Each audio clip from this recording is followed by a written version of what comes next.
That day, we were having a barbecue in the garden with our daughter and her husband. The warm sunshine filled the air with the aroma of grilling meat. Jason said, "Oh, we're running out of beer. Nancy, could you get some more from the shed and put them in the fridge?" "Got it.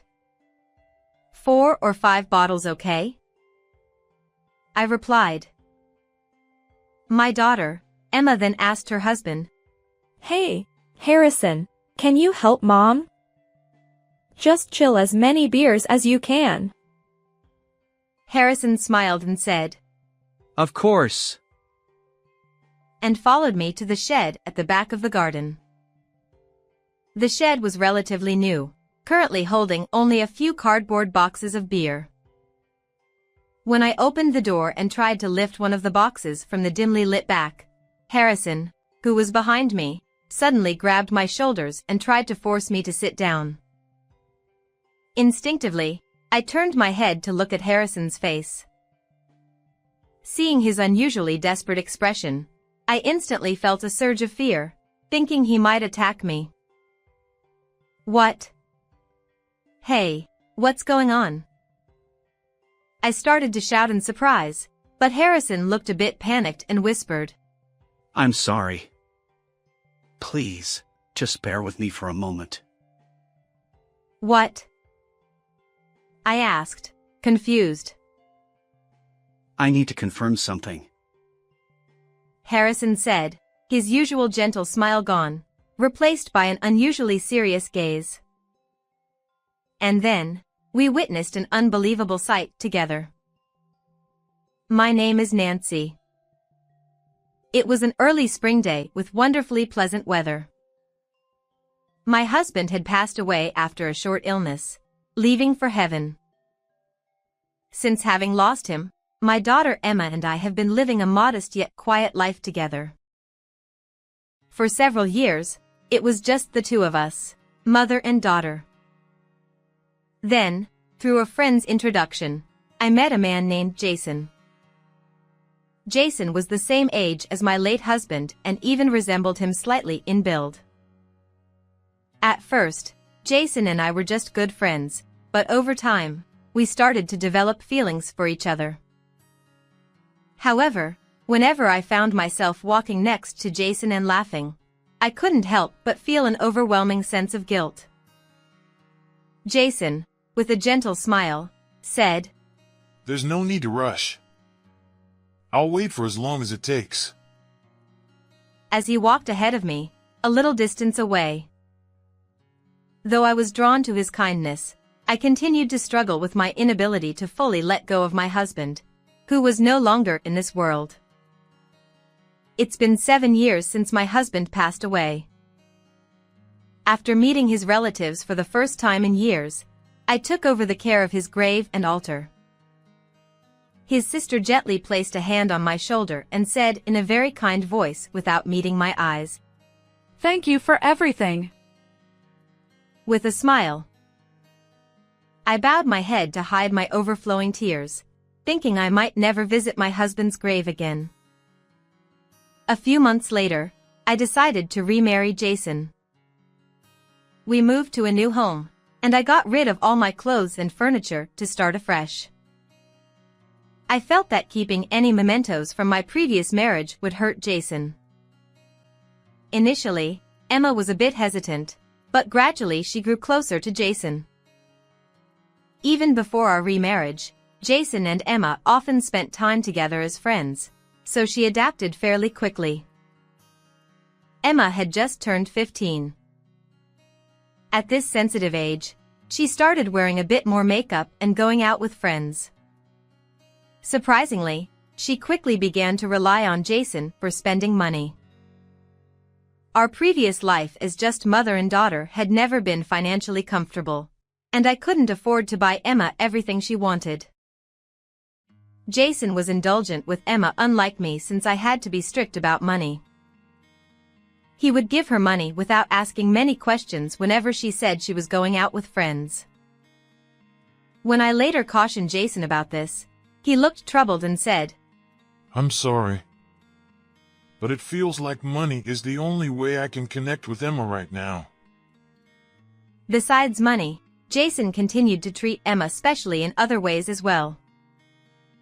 He treated her like a princess, and it made me happy as if it were for me. Jason was trying his hardest to love both Emma and me. I kept my wedding ring, my last memory of my late husband, tucked away in the deepest part of my closet, occasionally taking it out to look at it. But that began to feel wrong as well. So, I sent the ring to my late husband's parents with a simple letter. "I'm sorry, but I want to move forward." Was I allowed to be happy? I didn't know. But I truly wanted to be happy from the bottom of my heart. Eventually, Emma became so close to Jason that she was always by his side and never left him. This made me very happy, but there were also some concerns. Hey, Dad. I want this new bag, but I'm a little short on pocket money. What should I do? Emma asked. Which one? What does it look like? Jason replied, eagerly looking at the screen of Emma's phone. I caught a glimpse of the screen, which showed a bag from a well-known brand even I recognized. Jason scrolled through the phone and saw the price, then scratched his head with a slightly troubled expression. It's pretty expensive. But, well, okay. It's for you, Emma. Really? Yay! Thanks, Dad. Emma exclaimed, hugging Jason, who smiled with pride. Since my marriage, Emma's sense of money had gradually become skewed. Perhaps it was a reaction to our modest life before. She had started asking Jason for things, knowing he would buy anything with a smile. Emma, don't spend so much money carelessly. It's fine. I'm not asking you, Mom. Right, Dad? Emma said, looking at Jason, and they both laughed together. I'm going to marry a handsome and kind man like Dad, Emma declared. Jason beamed, his face wrinkling with a broad smile. Having secured her promise, Emma returned to her room to study. She hoped to attend nursing school after graduating high school and had already started studying diligently for the entrance exams. To avoid disturbing Emma's studies, I didn't turn on the TV at home, instead placing a small radio in the kitchen and leaving it on. Our life was very happy. I was so happy that I might have forgotten the fact that my previous husband had passed away. But sometimes, when the radio played music from my younger days, memories would flood back. The melodies and lyrics would tighten my chest, bringing me to the verge of tears. Don't look so sad. It's just a bag, Jason would say, completely missing the point, and I would give a wry smile. I reminded myself not to keep giving Emma money whenever she asked. Since Jason had started his business at a young age, he would often charge some expenses to the company as business expenses. This wasn't exactly commendable and could affect the company's financial health, so I strongly cautioned him. However, Jason continued to ignore my concerns. Honestly, he's too soft, I thought to myself. As the days went by, Emma successfully enrolled in nursing school. After graduating, she started living on her own. She worked hard as a nurse. When Emma turned 25, she began dating and eventually decided to marry a man her age named Harrison. When Emma first introduced Harrison to us, I was surprised but tried not to show it. Despite Emma always saying, I'm going to marry a handsome man, Harrison was not conventionally handsome, though a nice young man. With his gentle smile and soft demeanor, Harrison was, the son of a wealthy family and dressed in a manner that reflected his good upbringing. After their marriage, Emma and Harrison frequently visited us. Harrison was always kind to both Jason and me, and I was genuinely relieved and happy that my daughter had married such a good person. One day, Jason suggested that we have a barbecue in our backyard. The weather was nice, and a few birds were singing in the sky that seemed to go on forever. Jason had been eagerly preparing since early morning and was expertly grilling the meat while chatting happily with Emma. Harrison was looking around, trying to spot the birds singing above. But after a while, he gave up and poured himself a drink. Jason said, "Oh, we're almost out of beer. Nancy, could you get some more from the shed and put them in the fridge?" "Sure. 4 or 5 bottles?" I asked. Emma chimed in. Hey, Harrison, can you help Mom? Chill as many beers as we have. With a smile, Harrison replied, Of course. and followed me to the shed behind the yard. The shed was relatively new and only had a few boxes of beer stacked inside at the moment. When I opened the door and tried to lift a box from the dimly lit back of the shed, Harrison, who was behind me, forcefully held me down and tried to make me sit on the ground. "Hey! What are you doing?" I exclaimed in surprise, about to raise my voice. But Harrison looked a bit flustered and whispered, Sorry. Please bear with me for a moment. "What?" I asked. I need to confirm something. He said. Before I could ask what he needed to confirm, he peeked outside from the shed door to check the surroundings. The weather was nice today, and the blue lawn in the garden reflected the sunlight brightly. Jason and Emma probably couldn't see us in the dimly lit shed. While observing Jason and Emma from a distance for a while, I saw Emma move closer, leaning on Jason's arm. She rubbed her face against his upper arm, laughing happily. I could faintly hear their voices. The sound of birds in the sky echoed in the shed, making their voices unclear. Harrison was watching them intently. Could he be jealous of Emma and Jason getting along so well? He seemed to notice me smiling unintentionally, and pointed, saying, Look. Emma glanced around a few times and then linked her arm with Jason's. Jason looked a bit flustered but also glanced around before happily accepting Emma. Their interaction seemed more than just a parent-child relationship. The birdsong ceased. With no wind and no sounds of insects, Jason and Emma's voices reached my ears clearly from a distance, though it was faint. Emma said, Harrison hasn't noticed at all. It's funny, isn't it? Jason replied. Well, Nancy hasn't either. People usually don't imagine such things. Emma continued. But this kind of relationship is exciting and fun, right? I listened to their conversation in a daze, unable to understand what was happening. Emma took a transparent bag with powdered medicine from her pocket and lightly mixed it into the glasses that Harrison and I had been drinking from. Did she just put something in our glasses? I asked. Harrison replied. That's probably a sleeping pill. She recently visited a psychiatrist without telling me. Sleeping pills? A visit to a psychiatrist without Harrison knowing? I couldn't make sense of it all, but how was I supposed to react to the fact that she had put sleeping pills in our drinks? Harrison said, Staying here any longer would be strange. Let's go.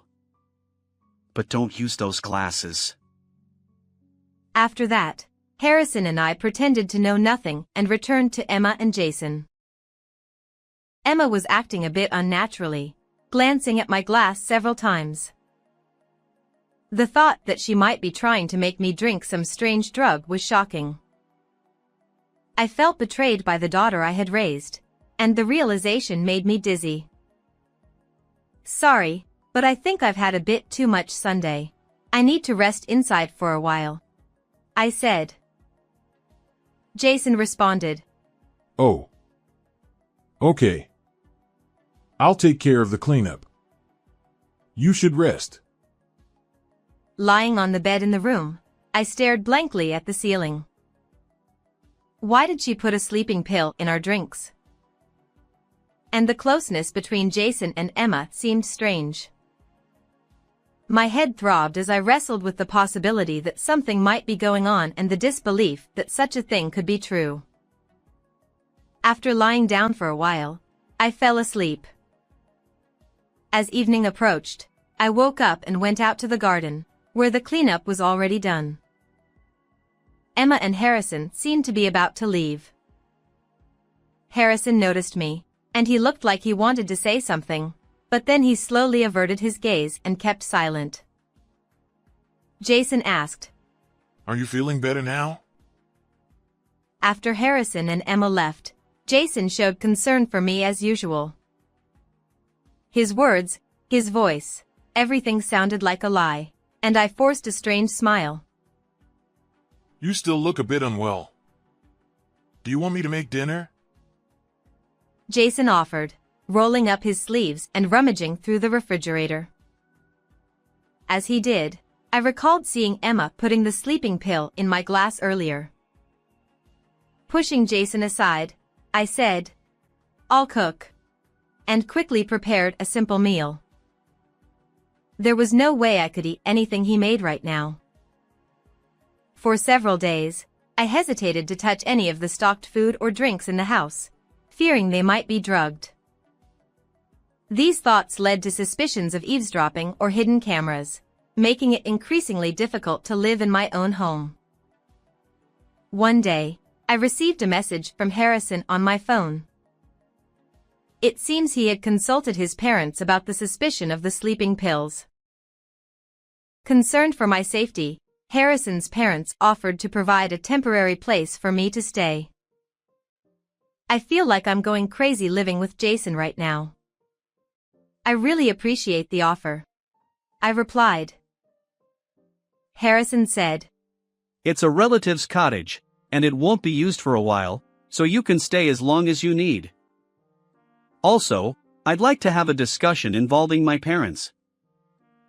Harrison's voice sounded dejected over the phone. It was understandable. His wife might be having an affair with another man. And that man was... No, I didn't want to think about it right now. Later, I lied to Jason, saying, a friend invited me to their cottage. I had already mentioned my persistent headaches since the barbecue, so I told him my friend invited me to rest there. Jason responded, A cottage, huh? That sounds nice. You should take it easy. Maybe I'll invite Emma over for dinner while you're away. His casual tone, without a hint of guilt, made me feel a wave of revulsion so intense that it gave me goosebumps. A few days later, I headed to the address Harrison had given me and visited the relative's cottage. After changing trains, I arrived at the station where Harrison picked me up by car. I'm sorry to make you come all this way, he said, bowing his head in genuine apology. I felt something stir within me, moved by his kindness in arranging a safe place for me. The area was full of vacation homes, with well-kept but seemingly unoccupied houses scattered among the trees. The cottage stood among these woods. Harrison's parents were waiting for me at the entrance. This was my third time meeting them. The first was for the wedding introduction, the second at the wedding, and this time. I had heard from Emma that they were quite wealthy, which made me feel a bit intimidated. I bowed deeply and expressed my gratitude for providing me with shelter. "Thank you so much," Harrison's father replied. Sorry to jump right into it. But could we continue this conversation inside? Once inside the cottage, we immediately began a discussion with Harrison and his parents. Harrison had already told his parents about Emma putting sleeping pills in our drinks. He also explained that it was perplexing how Emma's spending habits were extravagant, surpassing his own salary since their marriage. It was painful for me to hear as her mother. Harrison said, "We also need to clarify where Emma's money is coming from. My parents propose making a donation to Jason's business and see how he reacts. Would you agree to let us proceed this way?" The phrase "see how he reacts" made me uneasy. What exactly were we hoping to uncover?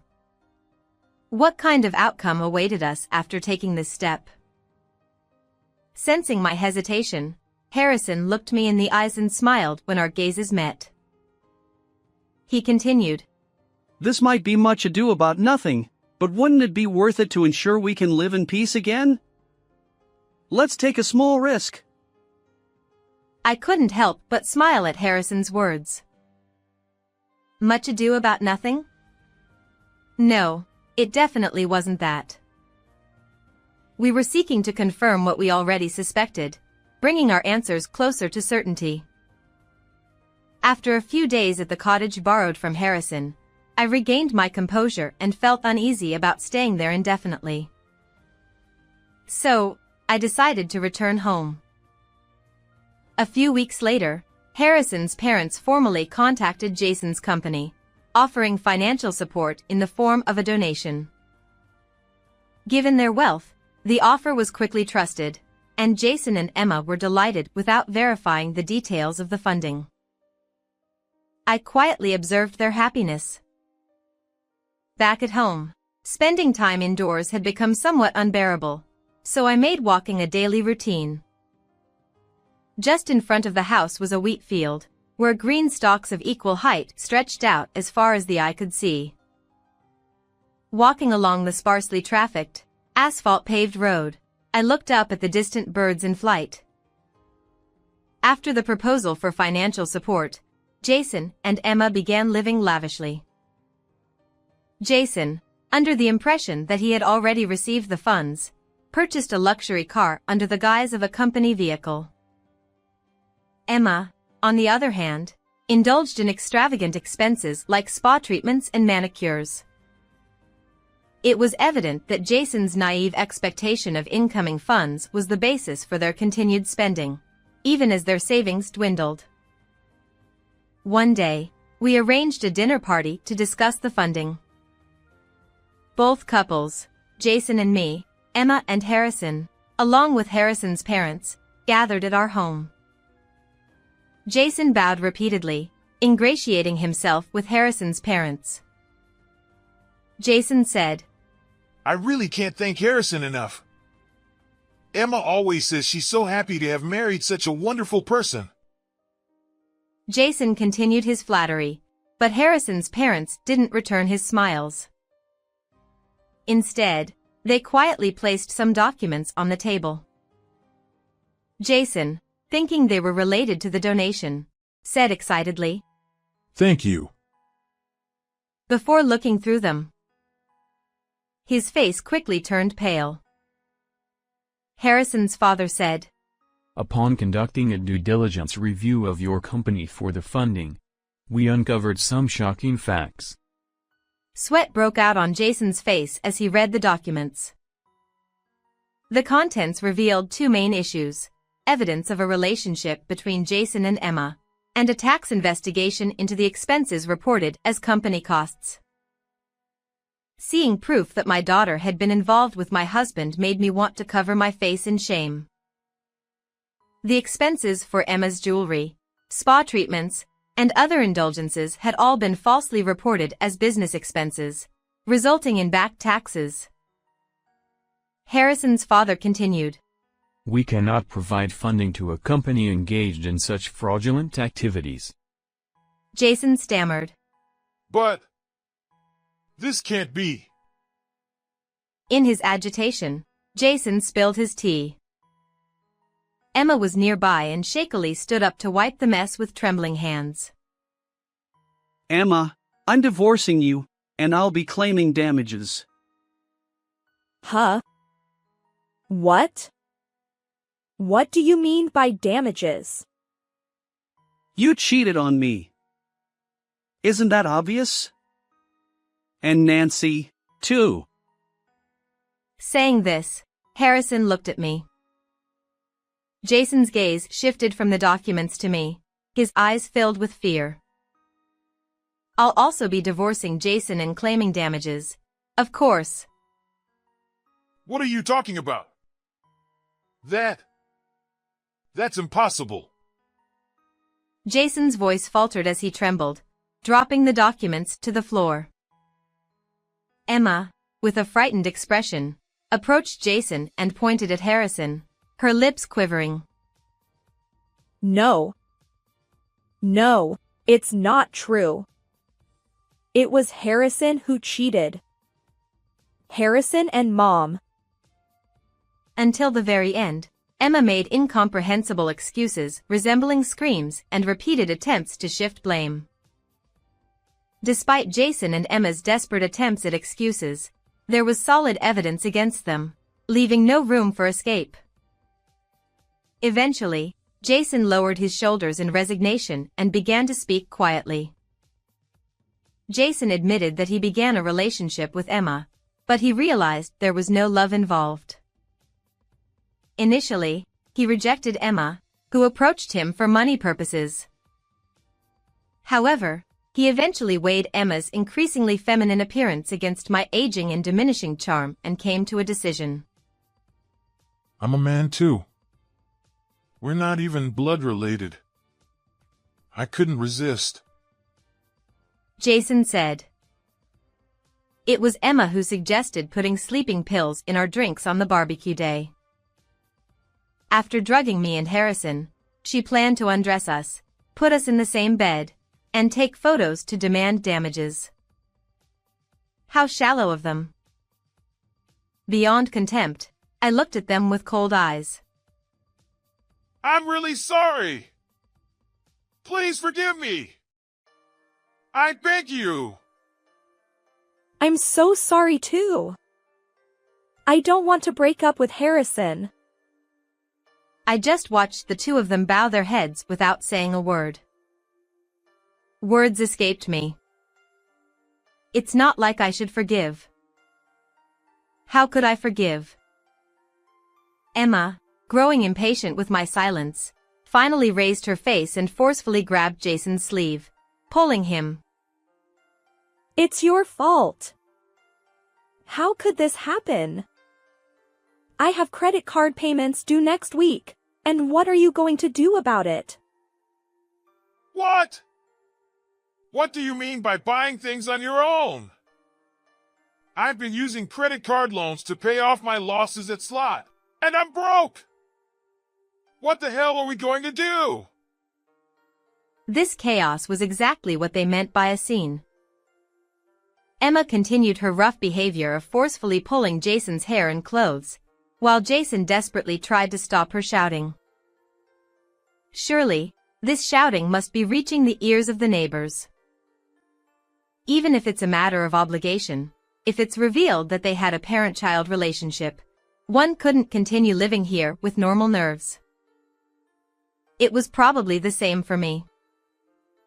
I couldn't help but feel a little lonely at the thought that I wouldn't be able to see the scenery outside the window anymore. Afterward, Emma divorced Harrison and moved far away. She fell into the nightlife, but her life didn't go well, and she drowned in alcohol and accumulated more debt. Jason was pursued by debt collectors after paying a large alimony, and his company went bankrupt. He disappeared in a state close to fleeing at night and was reportedly living as a homeless person, hiding from his creditors. Harrison learned from his failed marriage and found a good match after divorcing Emma. I received alimony from Jason. It was unclear how he managed to prepare such a large amount of alimony despite his company going bankrupt and being pursued by debt collectors, but he showed some sense of responsibility at the very end. After divorcing Jason and selling our house, I decided to return to my parents' home. On the plane back to my hometown, I thought about many things. I lost my first husband to illness, remarried, divorced again, and was betrayed by my own daughter. I wondered how I should face my parents this time. Surrounding my childhood home were vast fields of wheat. Pulling my large suitcase, I walked down the long asphalt road. The weather was warm and humid, and early summer was approaching. When I returned home, my parents welcomed me without asking any questions. I wondered why my elderly parents didn't ask me anything. Were they pitying me? Yet, they didn't treat me as if I were fragile. They accepted me naturally. As I gazed at the peaceful countryside, I realized I needed to reassess my life. With my father's help, I got a job at the local agricultural cooperative, so I think I've established a foundation for my life. Since then, I've built a good relationship with Harrison's parents. Although we don't meet often, we sometimes have meals together when they're nearby. What?